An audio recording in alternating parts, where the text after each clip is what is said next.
What's going on, guys? My name is Tommy. Welcome back to the channel. It's time, once again, for another episode of Wednesday Afternoon Worship. Today, Mr. Devin McTrusty would like us to talk about the hero gods of Iblados, because in fact, there's pretty much nothing about them. I mispronounced this because I'm horrible last week, but of my choice of the two present, today, we're going to cover the Ibladonian hero god, SEMIRA. If you have any requests, in the comments is where they go. Today, this episode of Wednesday Afternoon Worship was brought to you, in part, by Josh King, who plays a wonderful fighter barbarian gestalt in our Pathfinder 2nd Edition playtest game. Check it out. You won't regret it. Things die a lot. Anyway, let's dive in. So in Greek mythology, the Ethiopian king Cephas and his wife Cassiopea have a kid named Andromeda. When Cassiopea boasts that she's more beautiful than the Nereids, Poseidon gets angry and sends the sea monster Cetus to ravage Andromeda as a divine punishment. Andromeda is stripped naked and chained to a rock as a sacrifice to sate the monster, but of course Perseus comes forth to save her. In Pathfinder, the equivalent needs no saving.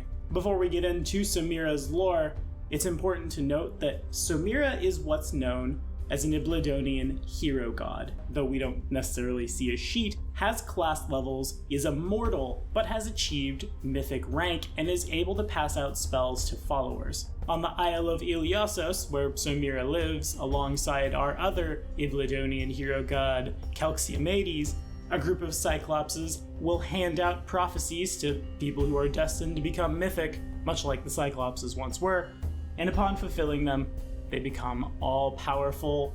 SEMIRA, once upon a time, served as a guard in the city of LIII, where she became the youngest captain on record. 2 years later, the Giants of Seer Heights summoned her to foretell her ascension. She made no special effort to fulfill it, quietly weathering public critique that she was not fulfilling her potential as she continued to excel in her civic duties. The Isle of Iliassos is plagued by a thalassic behemoth, not unlike Cetus, known as Osmariku, and when Osmariku crashed into the city of LIII, SEMIRA rallied the defenses and led the charge to drive the beast off. Those few who watched the counterattack witnessed a brilliant flash of light as SEMIRA's spear struck the behemoth, after which it scattered her army with its claws and withdrew into the ocean.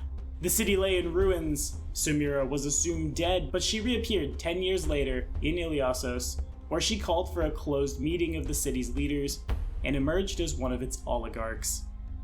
She deflects queries about what occurred during her defense and her subsequent disappearance, insisting that only through duty and regular military drills can the city prepare for the final confrontation with Osmariku. SEMIRA takes that advice very seriously because she's still mortal.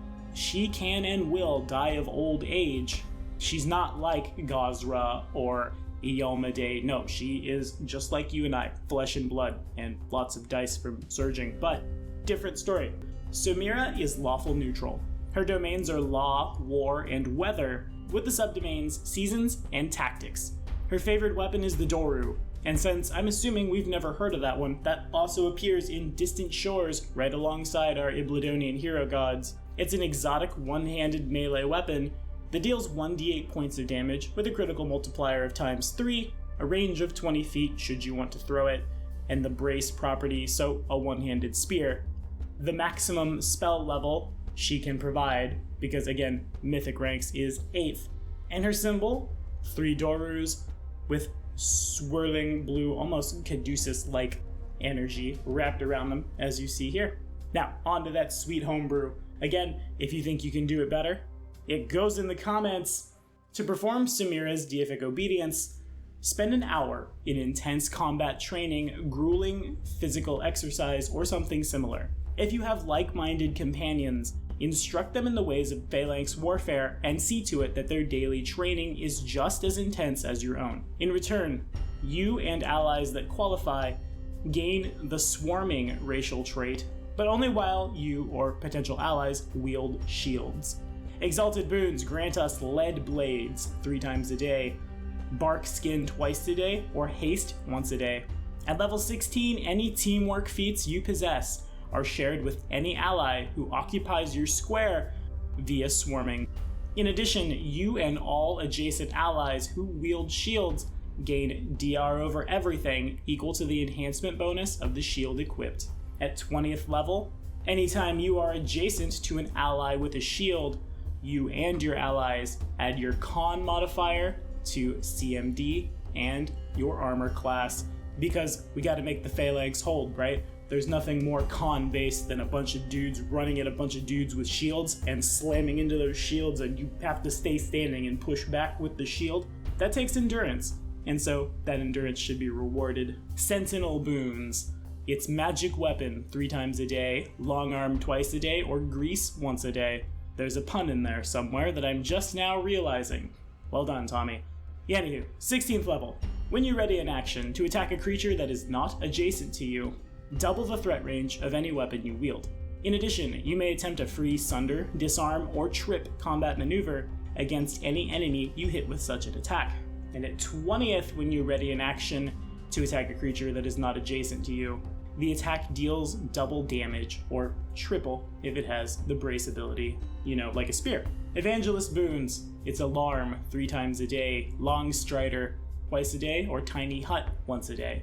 At 16th level, choose a specific area, such as a town or a castle. While in this area, you gain a bonus on initiative checks equal to half your hit dice, and you can always act in a surprise round. You can designate a new area for these effects to take place after living in that area for a day. At 20th level, while in your designated area, all allies within 30 feet of you that have no class levels and are not animal companions, eidolons, or similar, that have an intelligence score of at least 8, gain a bonus on attack and damage rolls, AC, and saves equal to half your level, plus your wisdom modifier, because somebody's got to lead that phalanx, right? Seems good. And of course, we are lawful neutral. You know what that means. Someira has her very own paladin code. I actually, a long time ago, did have a paladin of Someira brewed up. Mostly they ended up being just an NPC, an angry little goblin running around, kind of wearing a Greek horsehair helmet, but mostly just having the ears pop out the sides. Would love to play him, but more on that in a second. Someira's homebrew paladin code goes as such. My duty is to the polis and its people. I am their shield against all threats. I will train for the day Osmariku returns and stand with the divine general on that fateful day. Our spears will strike the beast down. Every day is a new opportunity to improve oneself, both physically and mentally. I will sharpen my mind as I sharpen my blade. I value the safety of my home, but never to the point of xenophobia. Allies of all shapes and sizes are welcome in the phalanx. And Planar Adventures is handing out boons. Do a particularly good thing for Someira, and we assume Someira can hand these out as well. She's a little less powerful than like a true god, but hey, why not? It's all in fun. For Someira, the boon, you may use your normal AC for your touch AC for 20 rounds. They need not be consecutive, and activating this ability is an immediate action. Dismissing it is a free action. Now, in the request for this video, it was requested we talk about how to homebrew obediences and boons for a PC turned demigod via the mythic system. Honestly, just use what the player has. Use what they're doing and intensify it, pass it out to other people. If you're strength-based, you do strength things, and don't be afraid to go crazy with it. It takes a long time to get these boons. Some of them don't come in till the end of the game, and as such, especially for a god like Someira, who's martial, not magical, they've got to be really good, because basically at this point the wizard's snapping his fingers and you're dead anyway. Now, I think Greek mythology is really cool. I think Greek history is really cool. I haven't picked up Assassin's Creed Odyssey yet, but I want to because it looks really cool. And the character I made who worships Someira, who ended up being a Lordly Caliber NPC who just kind of wandered to Qadira and joined the rebellion, was none other than a goblin sacred shield of Someira. Be small for the size bonus, have shield buffs, run around with a spear that you can hold in one hand and poke things. But you know what else I really like? The Phalanx Fighter. It's probably my favorite of, like, all the fighter archetypes, passing out giant cover bonuses to everybody, improved evasion to single allies if you'd rather do that. I'd only like this one better if the Phalanx fighter passed out a dodge bonus because it would stack. I bet cover bonuses don't. But the flavor is super cool. At some point in time, I really want to play a game where everybody in the party is playing a Phalanx soldier, and we just have all the armor class, but none of the dexterity. Well, some of the dexterity. We want combat reflexes, and unfortunately this doesn't stack with the High Guardian archetype that would let us attack of opportunity off our strength modifier, but you get the idea. Honestly, we want more dex than strength, assuming we can find a way to get agile on all of our weapons, because we're probably two-weapon fighting with that shield we're holding, knocking people over with it, getting free attacks with it. Super good, super relevant. And if I were to GM for players who wanted to worship Sumeira, really it's a one-way ticket to Iblados, the Pathfinder Greek equivalent. Hey, follow this card right up here. We'll tell you more, by the way. And it's truly one of the easiest places, short of like Wrath of the Righteous, to get mythic ranks. I have to do that in one of my games, I think. I think we're gonna pass out mythic somewhere. But that's another story. What do you guys think about all this? Have you ever worshipped any of the Ibladonian hero gods? Have you ever had a mythic character get enough mythic ranks to become a god in their own right? If so, throw it in the comments. We'll keep that conversation going as always. But that's all we have for today.